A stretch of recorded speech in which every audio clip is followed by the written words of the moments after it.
So it's currently 12 right now. I've been up since like 10 or some time around there. I've kind of been reading for the past hour, 2 hours, something like that. So I read Sharp Objects. I started at chapter 4 and now I'm on chapter 8, so I'm this far in the book. Yeah, this progress for this book is kind of going slower than expected, so I might have to do the audiobook, but I think I'm also gonna go to Books A Million and buy a shorter book, maybe. I'm not entirely sure, but I think that's what I'm gonna do.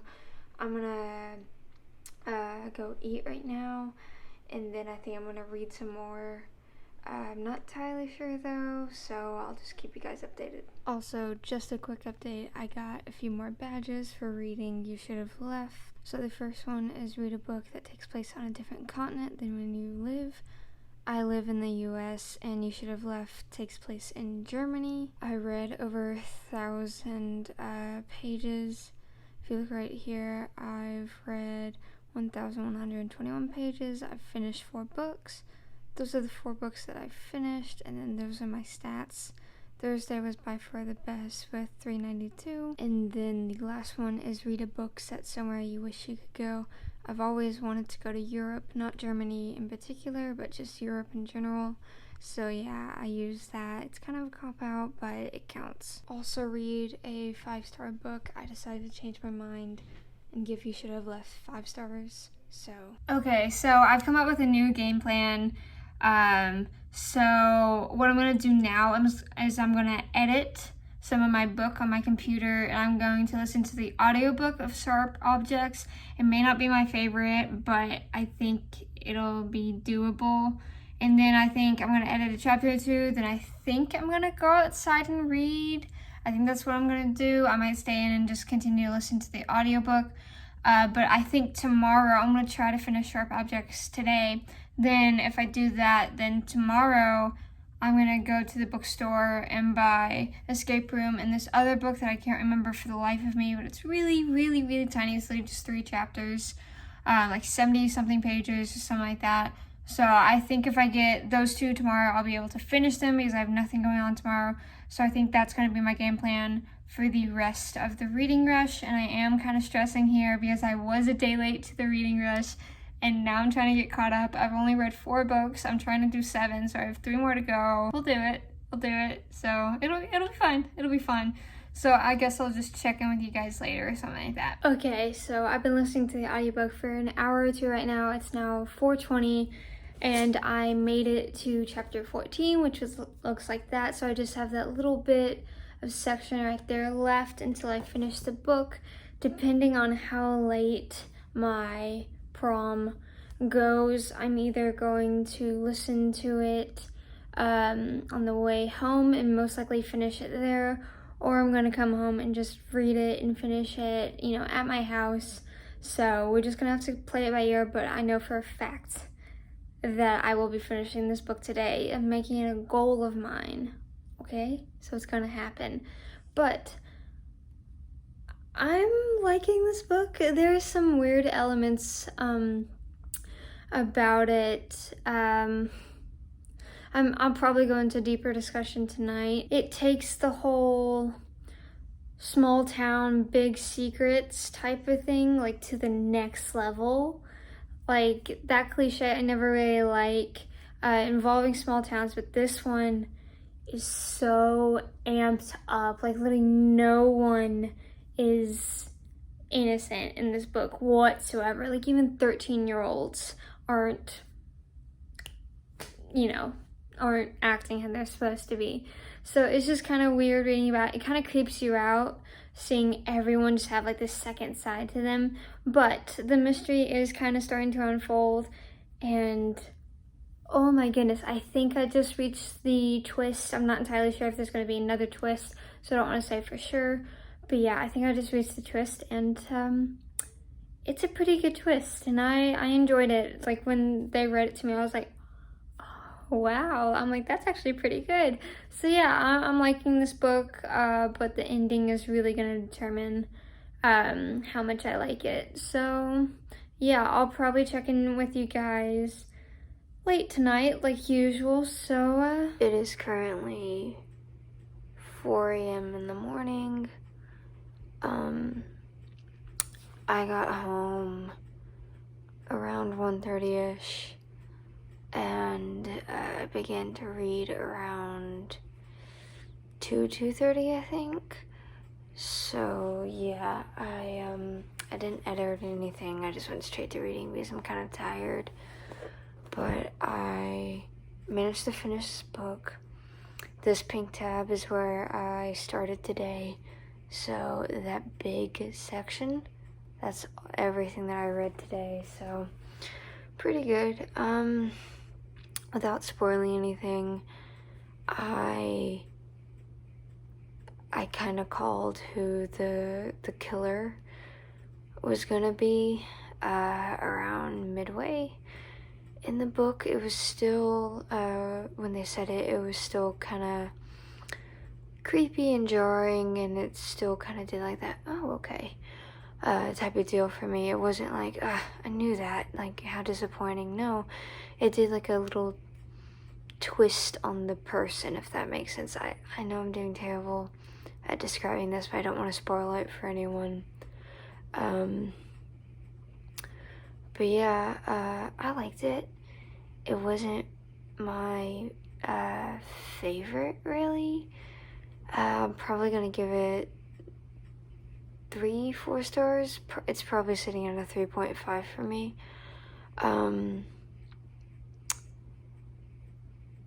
Like I said before, this book really takes the small town, everyone pretends to be innocent but no one is innocent scenario to a whole nother level.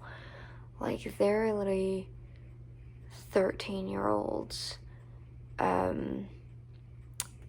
doing, I'm not sure if I can say it here on YouTube, but anything you can imagine, they're doing it, and it reads almost more like they're in high school, like the things that they do and the things that they say and talk about, and just the overall, like, manipulativeness of it all. I would always think that they were in high school, and then I would be reminded they were 13, and it didn't fit the characters at all. And I kind of get what the author was going for with, you know, these people are so young and they're so just already gone, essentially. But it just didn't read right for me. And at times, like, despite it being, don't get me wrong, the things that they were doing just because they were so young really, like, kind of creeped me out.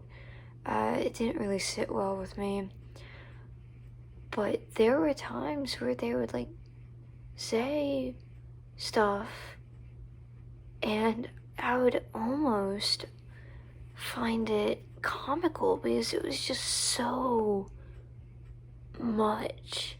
Like, it was the type of thing where they would go to a party, and I don't remember if the parties had, like, older kids there, like high school students. I think there were a few, and I think the 13-year-olds just happened to be there, but they would say, like, oh yeah, if a girl, you know, got on the bad side of these 13-year-olds, they would lock this person in a room with guys.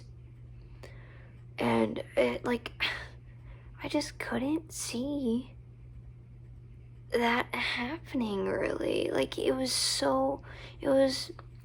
almost too far out of the realm of possibility for me.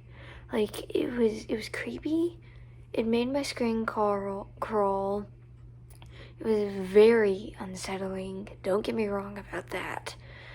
But it was so much that I was like, I'm having a really, really, really, really, really hard time believing a 13-year-old is doing this to other people. It almost wasn't, it wasn't believable for me. I felt like if they were kind of older, I would have believed a bit more, and I think that would have creeped me out a bit more than if they were just, 13-year-olds. But yeah, they're 13-year-olds. So that was kind of a down point in the book for me, was that this, I don't remember exactly how old this woman is, the main character, Camilla, I believe. I think she's like in her 30s.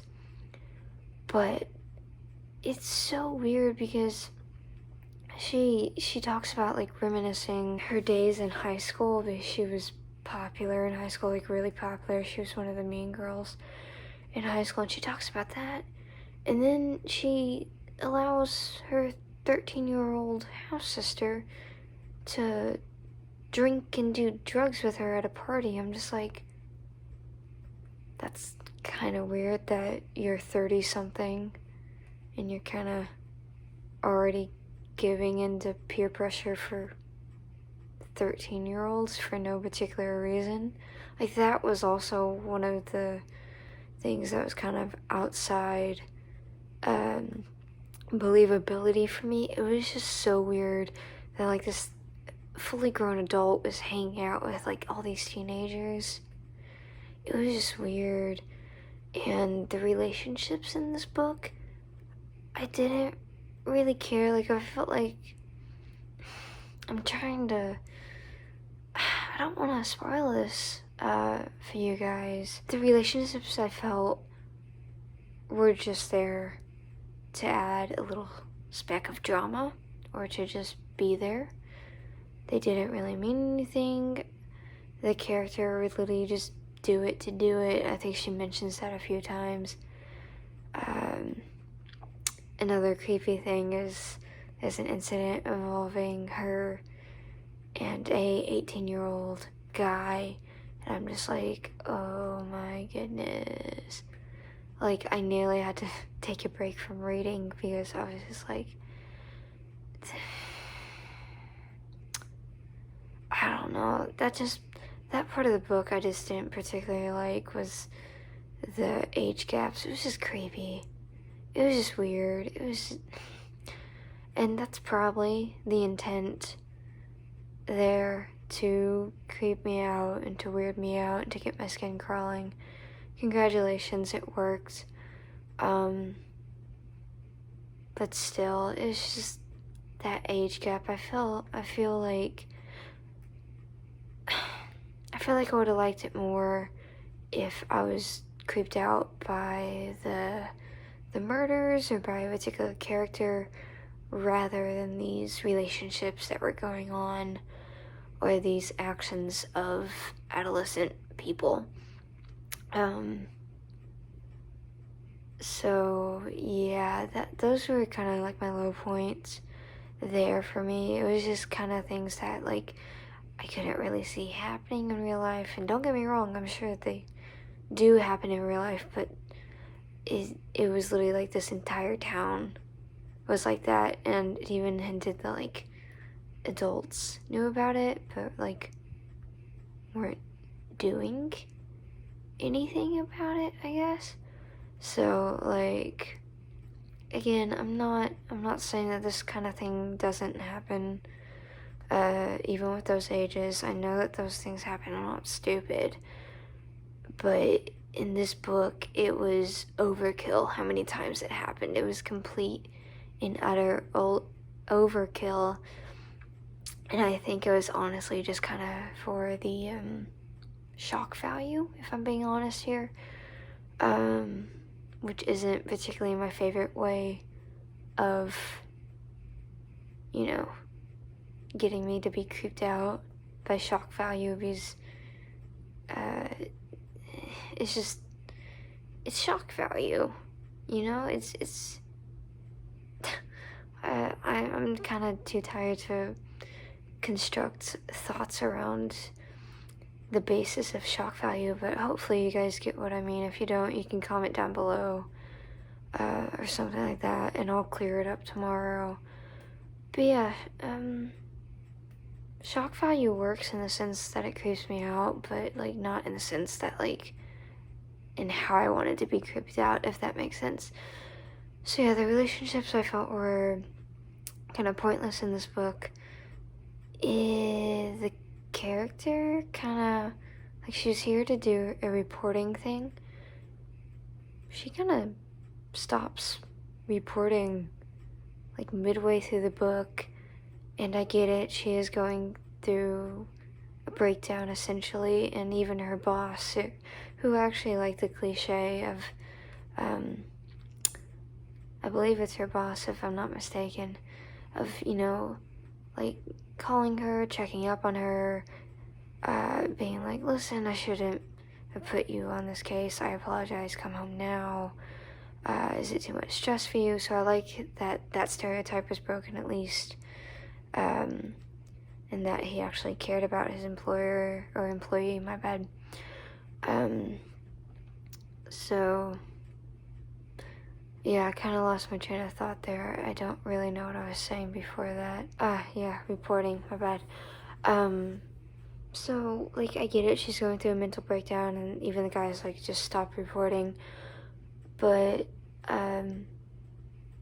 she just kind of stops reporting, and I would have liked it a lot more if she would have kind of continued to report, continue to talk to police. And she does a few interviews towards the end of the book, don't get me wrong there, but I would like to see a bit more of that than whether her kind of finding out almost by dumb luck. Some of it is using her actual brain, which, you know, was very clever in the scenes that they constructed around. But some of it was kind of just dumb luck, or people literally just telling her straight up, her not really having to figure out anything. And I kind of wanted a story where this reporter was, you know, figuring out things, putting the pieces together, either working really closely to law enforcement or not working closely to them at all. And she was working really closely to a detective, but not closely to the local police at all.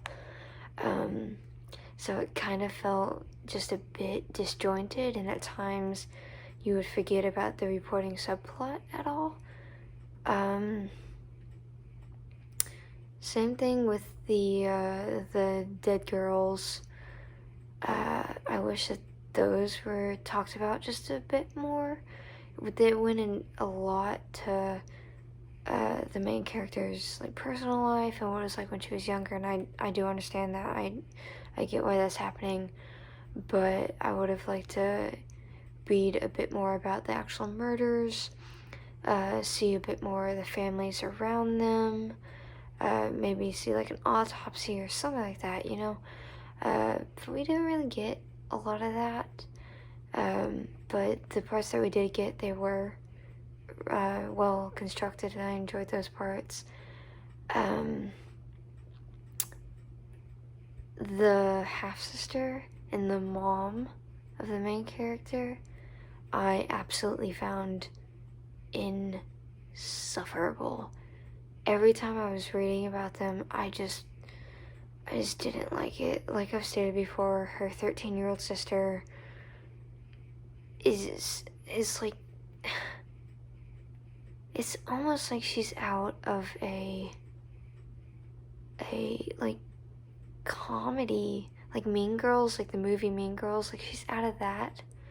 Like at one point, she and her sister are talking, and Camilla doesn't want to talk to her sister, and the 13-year-old, I almost laughed when I read this. The 13-year-old was like, I can make your life so much worse, and walks out. I was like, you're 13, like, you're not intimidating as you think you're. Like, I don't know, I just can't find 13-year-olds that intimidating, really. And like throughout this entire book, I honestly just wish that Camilla would have snapped at her half sister or her mom, like yelled at them, like maybe even hit them or something like that, because they just treat her terribly. But that never happens. Like, I never got that relief that I wanted, and that was probably the author's intention, because this is a darker story, an uncomfortable story, etc., etc. So she probably did that on purpose, but I don't know. There were just scenes where I literally, like, I was just, like, thinking out loud. I'm just like, dude, literally just smack your sister, or, like, scream at your sister, threaten your sister, something, because you, again, this is where the age gap doesn't really work for me. She's allowing a 13-year-old to literally walk all over her every single time. I'm just like, you're 30. Stick up for yourself. Like, my goodness. Like, come on, just stick up for yourself. It's a 13-year-old. Say something, do something. But she never did anything. So that part was kind of insufferable for me. I didn't like that aspect of it. However, I will say that the last act of this book, last few chapters, I really enjoyed them in terms of discovering who the murderer was and that kind of stuff. So yeah, that part of the book was really well done, I felt. So yeah, it's not my favorite book.